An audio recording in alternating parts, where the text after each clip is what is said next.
Assalamu alaikum students, Khurram Kashan is here or today I will discuss about the target paper for 2026. Second year से start करते हैं। Second year banking का paper पहले discuss करेंगे, कौन से questions important हैं, कौन से पेपर का हिस्सा हो सकते हैं। और इसके अलावा ज़रूर यकीनन हम आपको ये चीज़ वाज़े करेंगे कि 2006 में कौन से शॉर्ट आंसर्स क्वेश्चन और कौन से लॉन्ग आंसर्स क्वेश्चन पेपर का हिस्सा हो सकते हैं।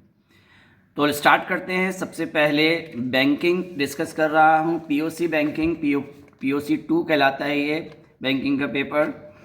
तो सबसे पहले जो क्वेश्चन मैंने इम्पॉर्टेंट दिया है वो है define endorsement, discuss it's kinds. Define endorsement, discuss it's kinds. इसके अलावा सेकंड क्वेश्चन है डिफाइन बैंक। जब बैंक की डेफिनेशन आप लिखेंगे तो कम से कम 2 डेफिनेशंस आप लिखें, रिकमेंडेड है। 2 डेफिनेशन लिखने से ये होगा कि एग्जामिनर आपको आइडेंटिफाई कर पाएगा कि आपने एफर्ट की है और एक्सप्लोर करके सिर्फ एक ही डेफिनेशन से गुजारा नहीं किया है। और जब 2 डेफिनेशन लिखें तो कोशिश करें कि उससे थोड़ा से 2-3 लाइनों का इंट्रोडक्शन, यानी बैंक ड्राइव कौन से वर्ड से हुआ है और उसकी प्रॉपर डेफिनेशंस क्या हैं, सेक्शन के हिसाब से लिखें या राइटर की प्रॉपर डेफिनेशंस लिखें। तो डिफाइन बैंक और ओरिजिन ऑफ बैंक में कोई एक पार्ट जिसमें गोल्ड स्मिथ है, मनी लैंडर्स हैं, प्रोफेशनल मनी लैंडर्स हैं, तो कोई एक आ सकता है पेपर में। वो कहेगा आपसे कि ओरिजिन ऑफ बैंक क्या है बताइए, और उसमें आप बताइए कि कौन कौन से दौर गुजर चुके हैं, पेजेस। तो पहला क्वेश्चन मैंने आपको बताया इंडोर्समेंट, दूसरा क्वेश्चन मैंने आपको बताया origin of bank, definition of bank के साथ। इसके अलावा क्लासिफिकेशन काइंड्स ऑफ बैंक है। काइंड्स ऑफ बैंक को डिस्कस करते हैं। काइंड्स ऑफ बैंक जो है उसमें बहुत सारी काइंड्स हैं। फंक्शनल क्लासिफिकेशन है, ऑपरेशनल क्लासिफिकेशन है और ओनरशिप के हिसाब से क्लासिफिकेशन है।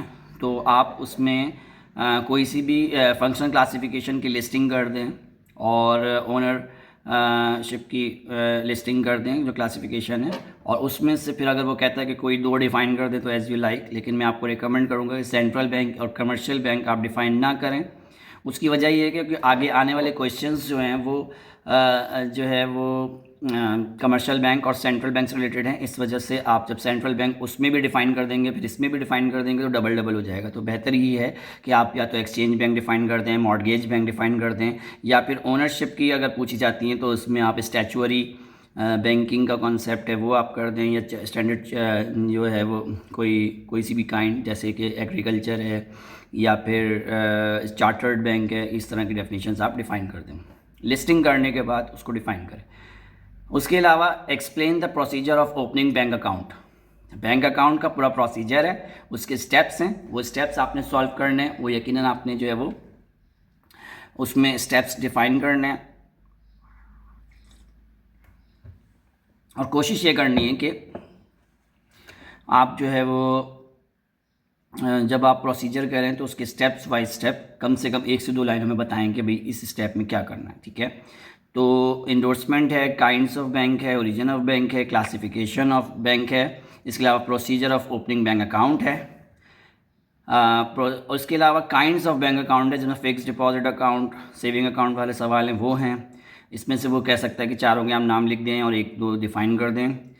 क्रॉसिंग चेक है, उसकी टाइप्स हैं, वो इंपॉर्टेंट क्वेश्चन है बहुत ज़्यादा। इसके अलावा काइंड्स ऑफ चेक भी बहुत ज़्यादा इंपॉर्टेंट, इसमें से कोई सिक्का 5 काइंड्स आपको करनी पड़ सकती हैं। इसके अलावा डिसऑनर ऑफ चेक है, डिफाइन बैलेंस ऑफ पेमेंट और बैलेंस ऑफ ट्रेड। इसके अलावा difference between schedule bank and non schedule bank, इसके 5 डिफरेंसेस आप प्रिपेयर कर लें। शॉर्ट आंसर्स ये जो है वो आपसे लिस्टिंग चल रही है। इसके अलावा बिल ऑफ एक्सचेंज की प्रॉपर डेफिनेशन, प्रॉमिसरी नोट की प्रॉपर डेफिनेशन, इनके डिफरेंसेस आप ज़रूर कर लें। इसके अलावा नोट, शॉर्ट नोट लिखना के लिए आ सकता है, जो शॉर्ट में आ सकता है। एटीएम पर आप नोट लिखें, ऑनलाइन बैंकिंग पे करें, मॉर्गेज पे करें, लियन पे करें, चार्ज पे डिफ़ाइन करें। इसके अलावा explain the purchasing power parity theory की डेफिनेशन आपसे पूछी जा सकती है। 5 C's ऑफ क्रेडिट मैनेजमेंट है, यानी क्रेडिट जब आप उधार देते हैं किन बातों का ख्याल रखते हैं। What are the kinds and essentials of cheque and bill of exchange, ये ज़रूर कर लीजिए।